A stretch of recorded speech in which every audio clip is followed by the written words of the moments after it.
Harkujärve kogudus osaleb kohaliku kogukonna elus ja arengus. Veel enam, me tegeleme aktiivselt kogukonna arendamisega. Selleks on vaja märgata, kaasa rääkida ja osaleda ümberkaudsete inimeste vajadustele lahenduste pakkumises. Peame oluliseks ühistegevuses sündivat ühiselu rõõmu.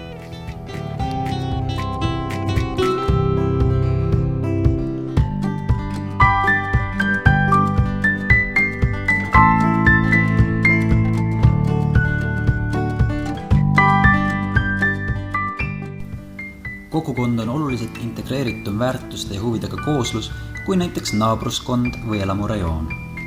Tugevad kogukonnad loovad tugeva valla, tugevad vallad omakorda tugeva riigi. Lisaks ulatuvad kogukondade mõjud üle omavalitsusüksuste piiride ning sidustavad ühiskonda. Sellisena on kogukondadel oluline roll mitte ainult siseturvalisuse, vaid ka riikliku julgeoleku tähenduses. Üha rohkem vaimulikke mõistavad end kogukonna arendajatena.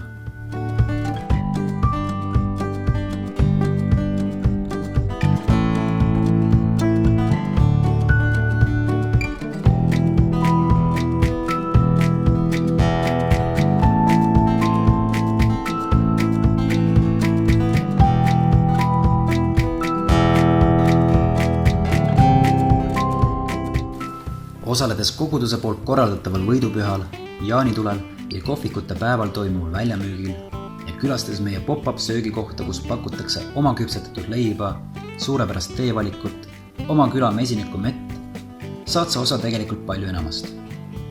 Sa saad osa kogukonna tundest, sõbralikkusest ja pühendumusest, millest koosneb Harkujärve kogukonna kiriku lugu.